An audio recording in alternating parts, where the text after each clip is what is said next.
19वीं और 20वीं आयत। पहला ग्रंथियों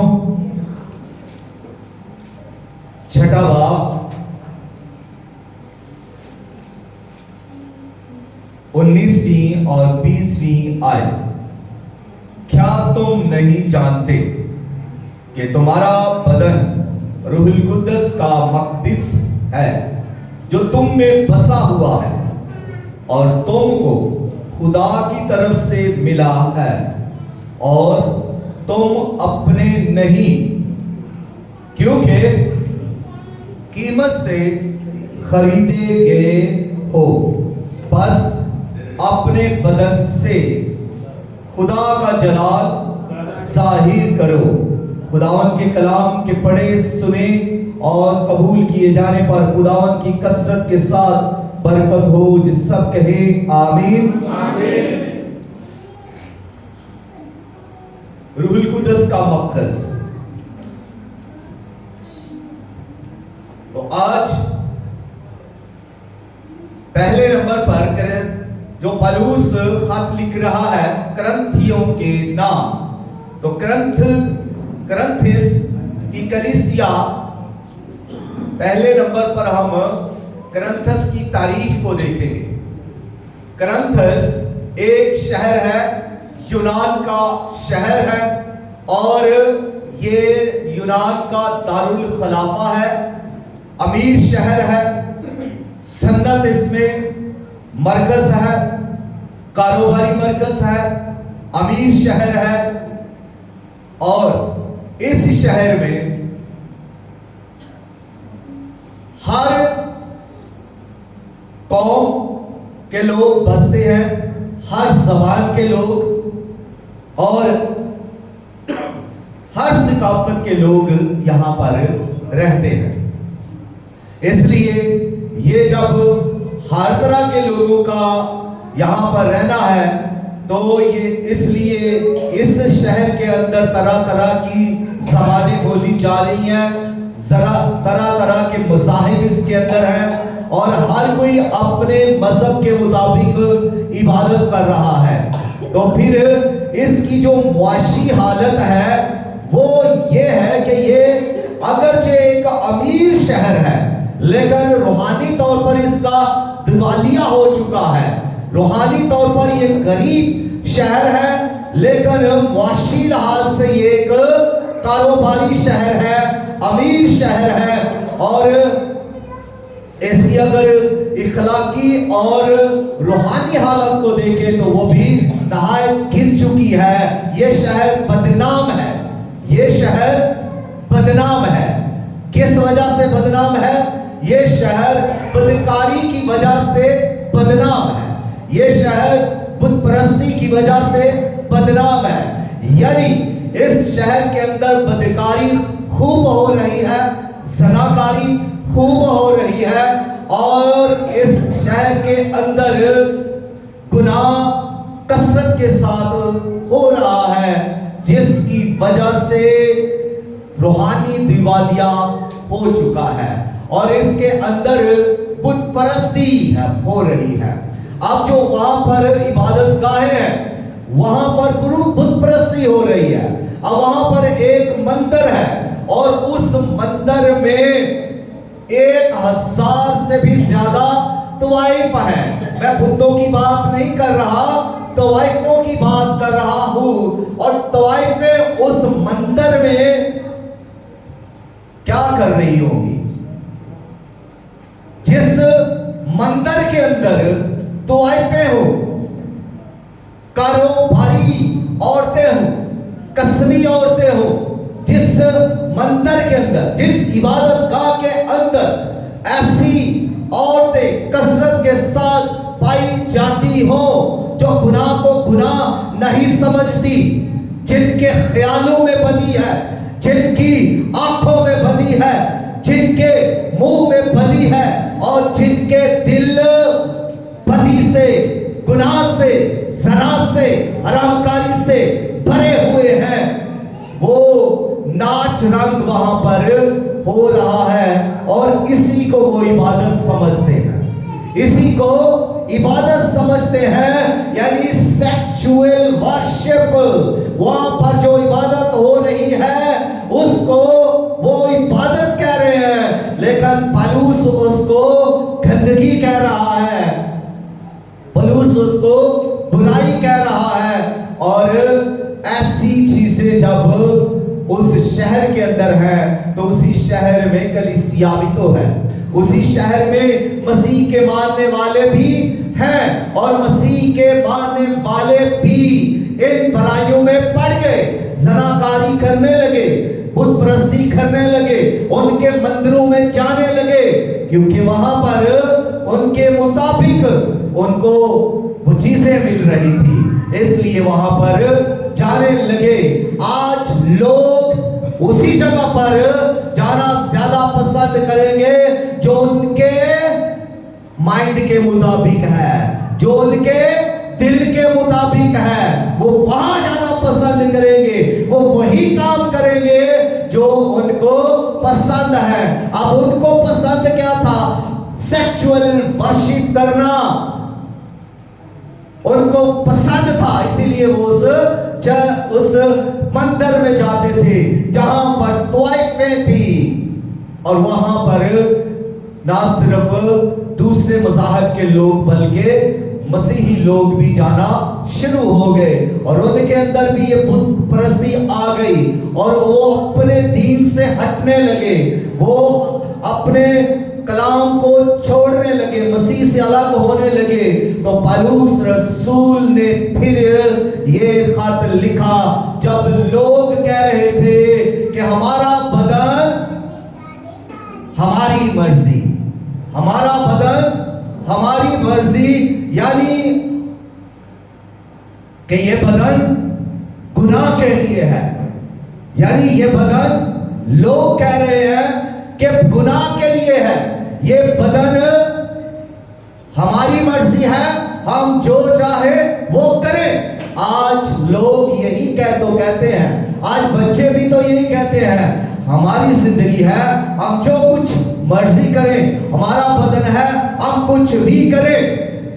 लेकिन पौलुस रसूल कहता है, चैलेंज देते हुए कि तुम्हारा बदन तुम्हारा नहीं, तुम्हारी मर्जी नहीं, बल्कि तुम्हारा बदन खुदा का मक़दस है, तुम्हारा बदन खुदा के लिए है, और तुम्हारा बदन जब खुदा के लिए है तो खुदा तुम्हारे बदन के लिए है, खुदा भी तुम्हारे बदन के लिए है, और तुम्हारा बदन खुदा के लिए है। तुम्हारा बदन बुत परस्ती के लिए नहीं, तुम्हारा बदन हरामकारी के लिए नहीं, तुम्हारा बदन शहवत परस्ती के लिए नहीं, तुम्हारा बदन गंदी हरकतें करने के लिए नहीं, तुम्हारा बदन बुत परस्ती करने के लिए नहीं है। और ये तुम्हारा बदन क्या है?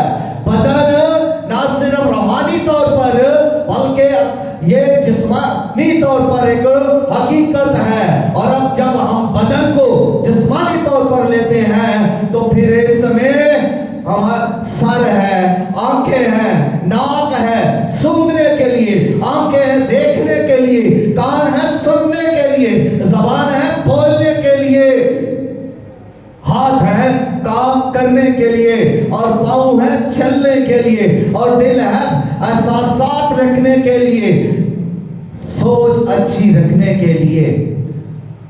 तो ये बदन है, ये मजमुआ है बदन का, ये सब पार्ट्स एक बदन बनते हैं। और इसी बदन की बात पौलुस रसूल कर रहा है कि तुम्हारा बदन रूहुल कुद्दस का मक़दस है।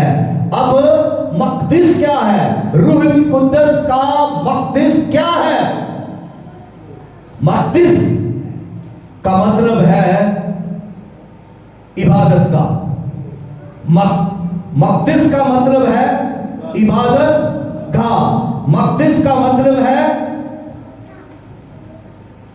खुदा की सकूनत का, मक़दस का मतलब है ऐसी जगह जहां पर खुदा की हसूरी आती हो। तो अगर हम पुराने अहदनामा में देखें तो खुदा की हसूरी कहां पर आती थी?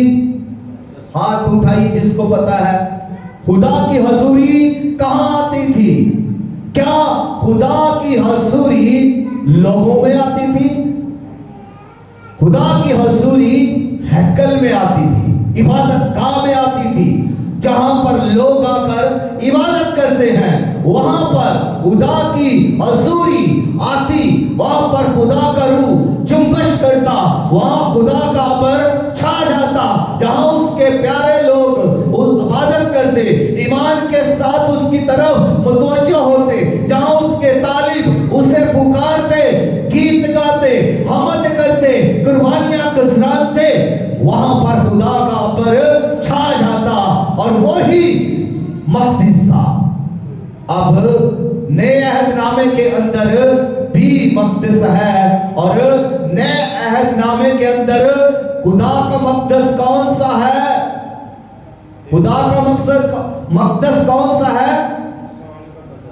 इंसान का बदन, इंसान का बदन। पौलुस रसूल करंथियों को खत लिखते हुए यही बात उन्हें समझा रहे हैं। जब तुम अपने बदन से नालायक हरकतें कर रहे हो, जब तुम अपने बदन से शरारतें कर रहे हो, गुनाह कर रहे हो, हरामकारी कर रहे हो, तो तुम्हारे बदन इस काम के लिए नहीं है।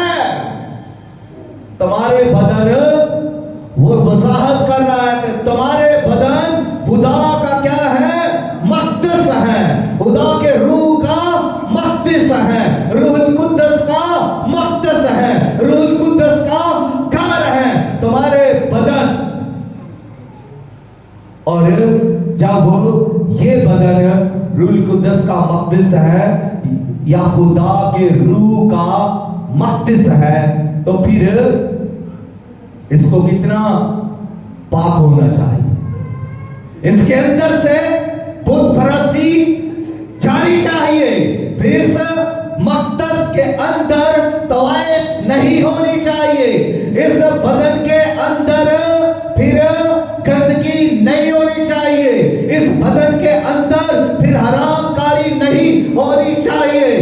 ये बदन पाक होना चाहिए, इसकी सोचें पाक होनी चाहिए।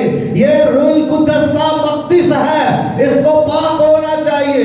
जब हम अपने ईंटों के घर को पाक और साफ करते हैं, जब हम गिरजाघर को पाक और साफ करते हैं, ये ईंटों का घर है, ये चर्च है, और ये रूहुल कुद्दस का मक़दस नहीं है। रूहुल कुद्दस का मक़दस तुम हो, रूहुल कुद्दस का मक़दस तुम हो, रूहुल कुद्दस का मक़दस तुम हो। और जब तुम रूहुल कुद्दस का मक़दस हो, तो फिर रूहुल कुद्दस कहां पर आएगा? रूहुल कुद्दस तुम में आएगा। रूहुल कुद्दस कहां बसेगा? तुम में, तुम में, तुम सब में, क्योंकि तुम ही रूहुल कुद्दस का मक़दस हो।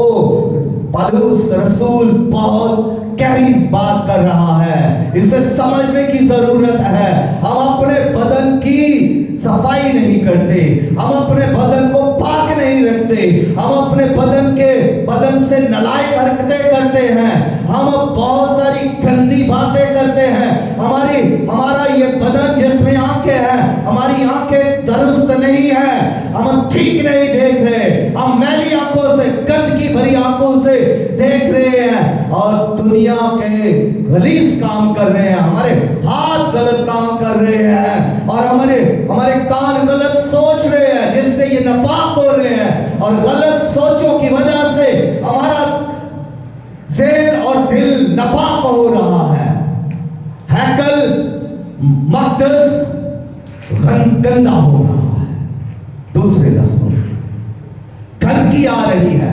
और मुंह जो ज़बान है, ये भी मक़दस का अहम और जबरदस्त हिस्सा है। जब मुंह के अंदर शरारत है, ये गेट है आपका, ये दरवाजा है हैकल के अंदर आने का, ये दरवाजा है। जब दरवाजा ही साफ ना हो, जब दरवाजे के अंदर ही जूतियां पड़ी हो, गाबत पड़ा हो, गंदगी पड़ी हो, तो कैसा होगा। बाहर से आने वाला क्या सोचकर अंदर आएगा कि जिसके दरवाजे पर गंदगी है उसके घर के अंदर कितनी गंदगी होगी। पुराने वक्तों में लोग अपने घर को साफ करते थे तो बाहर का दरवाजा तक भी साफ करते थे। मेरे अपने गांव में जब मैं देखता था तो सुबह औरतें जब घर को साफ कर रही है तो अपने घर के सामने गली को भी साफ कर रही है। और जो पुराने वक्तों के लोग हैं वो जानते हैं इस तरह से लोग सफाई करते थे। अब जिसका मुंह शरारत से भरा हुआ है, जो अपने मुंह से गालियां दे रहा है, जो पास्टर को भी नहीं बख्शते, गालियां दे रहे हैं, तो कितनी गार्बेज उनके अंदर होगी, कितनी गंदगी होगी उनकी सोचों में, किस कदर नालायक हरकतें हैं ये। और आगे सुनिए कि ये बदन खुदा का मक़दिस है। और किसी पास्टर ने कहा कि रूल कुद्दस बेघर है, उसको घर चाहिए। अब रूल कुद्दस हर जगह नहीं है, रूल कुद्दस हर किसी में बसा हुआ नहीं है। रूल कुद्दस इस दुनिया के अंदर आया लेकिन हर एक में नहीं बस गया। रूल कुद्दस हर एक पर आकर नहीं ठहर गया। रूहुल कुद्दस घर तलाश कर रहा है, मक़दस उसे चाहिए। रूहुल कुद्दस तलाश करता है मक़दस रहने के लिए। रूहुल कुद्दस को जिंदा मक़दस चाहिए, मुर्दा मक़दस नहीं चाहिए, जिसमें जिंदगी हो, जो खुदा के लिए गुजारी जा रही हो, ऐसी पाक साफ जिंदगी चाहिए रूहुल कुद्दस को। और रूहुल कुद्दस ये भी नहीं कि दरख्तों में रह रहा है, रूहुल कुद्दस ये भी नहीं कि पहाड़ों में रह रहा है, रूहुल कुद्दस ये भी नहीं कि शहरों में रह रहा है, रूहुल कुद्दस मकानों में रह रहा है। ऐसा नहीं है। अगर ऐसा है तो हम रॉन्ग हैं, हम गलत सोच रहे हैं कि वहां पर बहुत मसा है। मसा तुम्हारे अंदर है। जहां रूहुल कुद्दस है वहां पर मसा है, जहां रूहुल कुद्दस नहीं वहां मसा नहीं, वहां फिर और ही कोई मसा है।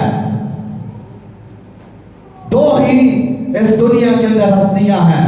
पहली रूहुल कुद्दस जो खुदा का रूह है, जो पाक है और वो बदन में रहता है। और दूसरा शैतान, अगर आप में रूहुल कुद्दस नहीं तो फिर शैतान आप में रहता है। फिर जब शैतान रहता है तो वो क्या करेगा? शरारतें करेगा। अब आप के सामने एक बड़ी प्यारी मिसाल रखने लगा हूं साउल बादशाह की। साउल बादशाह पर खुदा करू नासर हुआ जब उस पर उस तेल लगाया गया, जब उस पर तेल अंधेला गया और तेल से उसे मसा कर दिया गया, खुदा का रूह उस पर नासर हुआ और रूहुल कुद्दस से ममूर हुआ। उसकी सोच बदल गई, उसकी गुफ्तगू बदल गई, उसकी जिंदगी के अंदर तब्दीली आई और वो बादशाह बन गया। गधे ढूंढने आया था, बादशाह बन गया। म्यार क्या था, हैसियत क्या थी, रुतबा क्या था? जब रूहुल कुद्दस आ गया, सोचे क्या हो गई, म्यार क्या हो गया, बादशाही आप मिल गई और उसका रुतबा, उसकी शख्सियत अलग हो गई। लोग उससे डरने लगे, लोगों से वो मुमताज और अलग समझा जाने लगा, इसलिए कि उस पर नाटी आती, उस पर रूहुल कुद्दस आता, उस पर रूहुल कुद्दस की मामूली ठहरती। और फिर अपने ही नालायक कामों की वजह से, अपने ही घमंड की वजह से, अपनी ही गलत हरकतों की वजह से उससे रूहुल कुद्दस जुदा हो गया और रूहुल कुद्दस उससे अलग हो गया। फिर उस पर कौन आ गया? फिर उस पर लिखा है कि बुरी रूह चढ़ जाती, और जब उस पर बुरी रूह चढ़ जाती तो फिर वो नालायक हरकतें करता। फिर उसकी हरकतें ठीक नहीं थी, उसके काम ठीक नहीं थे, वो बगावत करता, वो दुश्मनी करता, वो वो हसद करता, वो जेलसी करता। और ये काम कौन कर रहा था? उसके जो अंदर है, जो उसके अंदर है, जिसके अंदर रूह कुद्दस है, वो क्या ऐसा काम करेगा? वो ऐसा काम नहीं करेगा। जिसके अंदर शैतान है, जिसके अंदर अबलीस है, वही ऐसे काम करेगा, वही हसद करेगा, वही जेलसी करेगा। उसके अंदर ही बगावत है, वही सरकशी करेगा, वही गरूर से ताना बाना फिरेगा कि मैं ही सब कुछ हूं। लेकिन वो कुछ नहीं है, क्योंकि शैतान कुछ नहीं है। वो शैतानी घमंड है और वो कुछ नहीं। लेकिन जिसमें रूह कुद्दस है वो घमंडी नहीं है, वो ताबेदार है। जिसमें रूह कुद्दस है वो फरोतन है, वो हलीम है। जिसमें रूह कुद्दस है वो खुदा की बातें करता, उसमें इंटरेस्ट रखता है, खुदा के कलाम में उसकी दिलचस्पी है। जिसमें खुदा का रूह है वो खुदा को जलाल देने के लिए आगे बढ़ता है, वो अपने आप को जलाल नहीं देता। लेकिन जिसमें अबलीस है, शैतान है, वो अपने आप को जलाल दे रहा है। मेरे काम सबसे आला, मेरे काम सबसे अच्छे, उसकी ये मेंटालिटी है, उसकी ये सोच है। क्योंकि उसके अंदर शैतान की सोच क्या थी? मैं खुदा से भी बड़ा तख्त लगाऊंगा, मैं सबसे बड़ा हूं, मैं सबसे आला हूं, मेरी प्रस्ताव सबसे बड़ी है, जबरदस्त है। मैं जब चलता हूं तो मेरे अंदर से प्रस्ताव निकलती है, सांस बजते हैं, क्योंकि उसके अंदर कमांड समाया हुआ था। गिरा दिया गया, उदारी से जमीन पर पटक दिया। तो जिसके अंदर खुदा का रूह है वो शेखी नहीं मारता, वो कमांड नहीं करता, वो तकब्बर में नहीं रहता, वो आजिज़ी और फरोतनी हलीमी करता है, इख्तियार कर लेता है। तो इसके साथ अगली मिसाल भी आप देखें, खुदावंद यीशु मसीह ने भी 12 लोगों को चुना, जिनमें से एक ने बगावत की, जिसमें शैतान समा गया, और वो यहूदा इस्करियोती है, जिसमें शैतान समा गया। पहले उसमें क्या था? रूह कुद्दस। पहले क्या था? उन 12 में क्या था जी? रूह कुद्दस। यीशु मसीह ने कहा लो रूह कुद्दस, और ये कहकर उन पर फूंका, और जब फूंका वो रूह कुद्दस से भर गए, वो सब रूह कुद्दस से भर गए, ममूर हो गए। तो क्या ये यहूदा इस्करियोती उनमें नहीं था? ये उनमें था, क्योंकि 12 रसूल खुदावंद यीशु मसीह ने चुने, और जब वो उनमें मौजूद है तो फिर जिस वक्त उसने गंदी सोचें बनाना शुरू की, जब वो लालची हो गया, जब वो पैसे के पीछे भागने लगा, जब उसने यीशु मसीह का सौदा कर दिया, जब यीशु मसीह को बेचने के लिए उसने डील कर ली, और 30 दरम में उसने यीशु को बेच दिया, 30 सिक्कों में यीशु मसीह को की कीमत उसने ठहरा दी। तो उसके अंदर क्या था? अबलीस था, रूह उससे जुदा हो चुका था, और उसके अंदर बाइबल कहती है उसके अंदर अबलीस यानी शैतान उसके अंदर समा गया। और ऐसा शख्स पे रहम होता है जिसके अंदर शैतान समाया होता है, उसके अंदर रहम नहीं होता। वो एक पल के लिए भी नहीं सोचता कि मैं क्या करने लगा हूं। यहूदा इस्करियोती ने एक पल भी नहीं सोचा कि वो क्या करने जा रहा है। वो अपने उस्ताद की कीमत ठहरा रहा है, जिससे उसने सीखा, जिसके साथ रह के उन्हें बादशाही की खबर खुशखबरी मिली, जिसके साथ रहकर उसने बादशाही के काम देखे, जिसके साथ रहकर उसने आसमानी कुदरत से भरे हुए मुआजिज़े देखे, और उसने अपनी आंखों से अंधों को ठीक होते देखा, लंगड़ों को चलते हुए देखा। यहाँ तक कि यहूदा इस्करियोती ने यीशु मसीह के साथ रहकर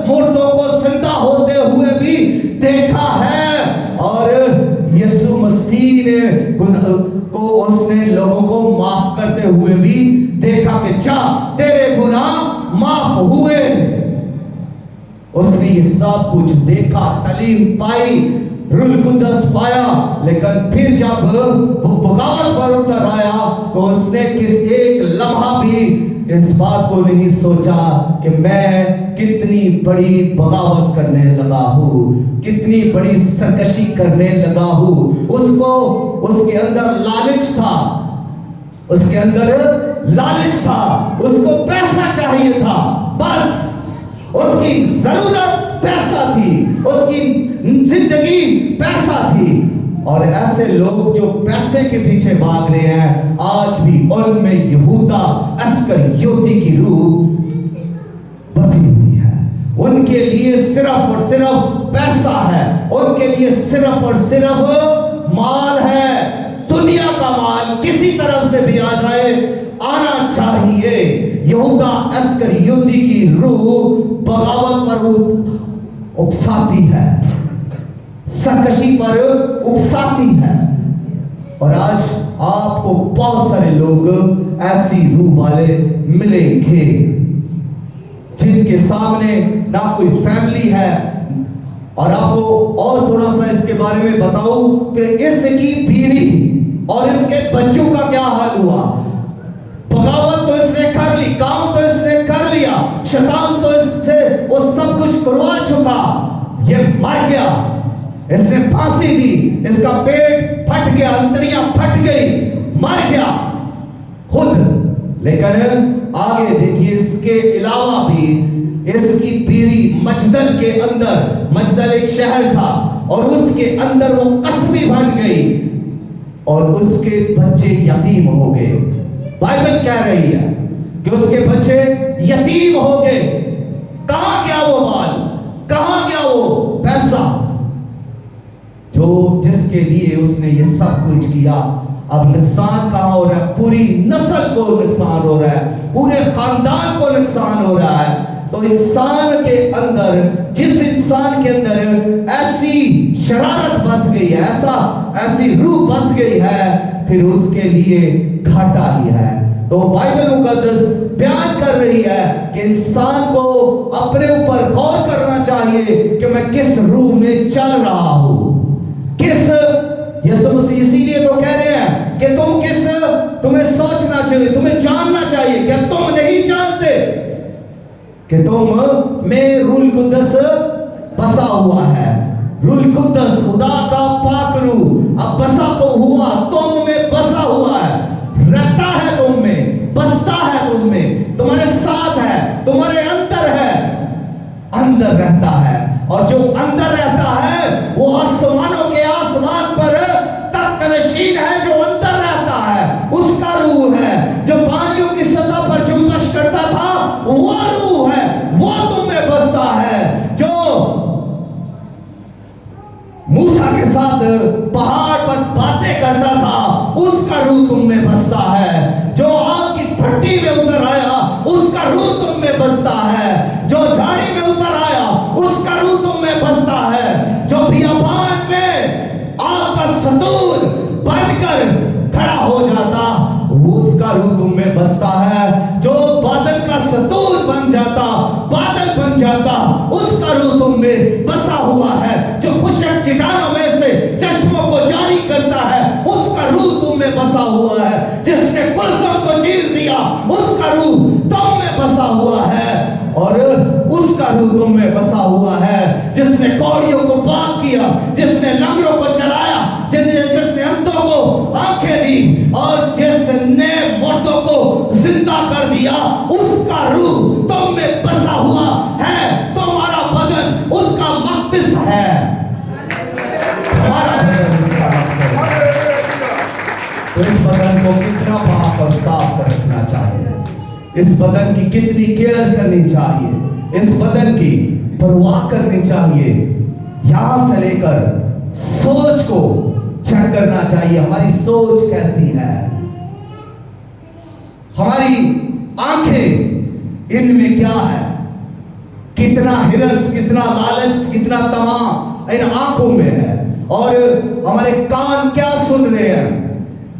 खुदा की हमद सुन रहे हैं या फिर कुछ और सुन रहे हैं? खुदा का कलाम सुन रहे हैं या कुछ दुनियावी काम आवाजें सुन रहे हैं? क्या सुन रहे हैं? चुगलियां सुन रहे हैं? क्या सुन रहे हैं? और हमारी जबान क्या बोल रही है? चेक करना चाहिए। और हमारे हाथों और पांवों के काम कैसे हैं, हमें इनको भी चेक करना चाहिए, ताकि हम जान सके कि हम में कौन सा रूह बसा हुआ है। तजर्बा करना है कि हम में कौन सा रूह रहता है, किस रूह में हम चल रहे हैं। और अगर हम अपने आप को चेक कर लेते हैं और हम जान जाते हैं, पौलुस कहता है क्या तुम नहीं जानते? अगर हम जान जाते हैं कि रूहुल कुद्दस हम में बसा हुआ है, तो अगर हमारे काम रूहुल कुद्दस के मुताबिक है, कलाम के मुताबिक है, तो इससे हम समझ सकते हैं कि हम में रूहुल कुद्दस बसा हुआ है। और अगर हमारे काम बाइबल मुकद्दस के मुताबिक ठीक नहीं, अगर हम रूह के ताबिया नहीं, अगर हम खुदा की मर्जी के ताबिया होकर नहीं जिंदगी बसर कर रहे, तो फिर जान जाना चाहिए कि फिर हम में रूहुल कुद्दस नहीं, बल्कि हमें फिर अपने आप को झुका लेना चाहिए, मसवा पर रख देना चाहिए, खुदा की तरफ फिर जाना चाहिए, तौबा के साथ आ जाना चाहिए कि खुदावन मेरी राह दुरुस्त कर, मेरे काम दुरुस्त कर, मुझे अपना पाक रूप दे और मेरे अंदर से ये बुरी स्पिरिट, बुरे मंसूबे, बुरे इरादे निकाल दे और मुझे अपने मंसूबे दे, अपने प्लान दे, अपनी सोच दे। और फिर इस तरह हमें खुदा के सामने आ जाना चाहिए। क्या तुम नहीं जानते कि तुम में खुदा का रूह बसा हुआ है? और ये किसकी तरफ से दिया गया? पास्टर की तरफ से ना, किसी मिशन की तरफ से ये दिया जाता है, ना किसी मिनिस्ट्री की तरफ से ये दिया जाता है। ये दिया जाता है किसकी तरफ से? खुदा की तरफ से तुझको मिला है, ये खुदा की तरफ से है। और ये समझे कि जब खुदा की तरफ से है तो आप पर कितनी शफकत है खुदा की, कितनी रहमत है खुदा की, कितना अजीम फजल है आप पर खुदा का, कि खुदा आप में रहता है। ये उसकी बख्शिश है, ये उसकी रहमत है, ये उसकी मोहब्बत है। वो मोहब्बत जो आला और सुपर मोहब्बत है, वो आप में रहता है। वरना हम खुद अपने कामों से हम अंदाजा लगा सकते हैं। और फिर अगली बात है कि तुम कीमत से खरीदे हुए हो। हमारी कीमत अदा की गई है। और वो कीमत क्या है? हमारी कीमत क्या है? जी, यीशु मसीह की सलीबी कुर्बानी, यीशु मसीह का लहू, यीशु मसीह का मार खाना, जो सलीब पर उसे कीलों के साथ जड़ दिया गया, मसलूब किया गया, वो सब कुछ उसने हमारी कीमत अदा की है। और आपको बताऊं कि उसने ये कीमत दी है हमारे बदन के लिए, उसने हमारे बदन को खरीदा है। फिर लोग क्यों कहते हैं हमारा बदन, फिर लोग क्यों कहते हैं कि हमारा बदन, ये हमारा बदन नहीं है, ये हमारा बदन नहीं, इसलिए कि ये खरीद लिया गया है, इसकी कीमत अदा कर दी गई है। यीशु मसीह ने एक कम 40 कोड़े अपने बदन पर खाए ताकि आपके बदन की कीमत अदा करे। यीशु मसीह ने अपने सर पर कांटों का ताज पहना ताकि आपके सर की कीमत अदा की जाए। यीशु मसीह ने अपने हाथों पर कील ठुकवाए ताकि आपके हाथों की कीमत अदा की जाए। यीशु मसीह के मुंह पर तमाचे मारे गए, सिक्का फैलाया गया ताकि आपके मुंह से जो कुछ भी है उसकी कीमत अदा की जाए। और पांव पर भी यीशु मसीह ने कील भिगवाए ताकि पांव की भी कीमत अदा की जाए। यानी सर से लेकर पांव तक हमारी कीमत अदा कर दी गई है। हमारा फिदिया दे दिया गया है, हमारी कीमत अदा कर दी गई है और हम खरीद लिए गए हैं। और हम इस दुनिया के नहीं, हमें इस दुनिया से खरीद लिया गया है ताकि हमें नई बादशाही मिले। हम नई सल्तनत के लिए, खुदा की बादशाही के लिए हम खरीद लिए गए हैं। हमारा दाम दिया गया, कीमत दी गई, कॉस्ट दी गई, हम खरीदे हुए हैं। और जो खरीदा हुआ है वो अपना नहीं है। जिसकी कीमत अदा हो चुकी है वो अपना नहीं। अगर हम बाजार से कोई चीज ले आते हैं खरीद कर, तो वो फिर उसके बाद कभी ये नहीं कहेगा कि ये मेरी है। जो खरीद कर लेकर आया है वो कहेगा ये मेरी है। अब तो यीशु कलीसिया तो क्यों कहता है कि ये मेरी कलीसिया है? खुदा क्यों कहता है कि ये मेरी कौम है? खुदा क्यों कहता है कि ये मेरे लोग हैं, ये मेरा बदन है? और क्यों खुदा अब उसमें रहता है? इसी वजह से कि हम खरीद लिए गए हैं, हम खुदा के हो गए हैं और इसीलिए उसका रूह हम में बसता है। Hallelujah, hallelujah. खुदा इस कलाम के वसीला से हम सबको कसरत के साथ बरकत दे। आमीन, आमीन।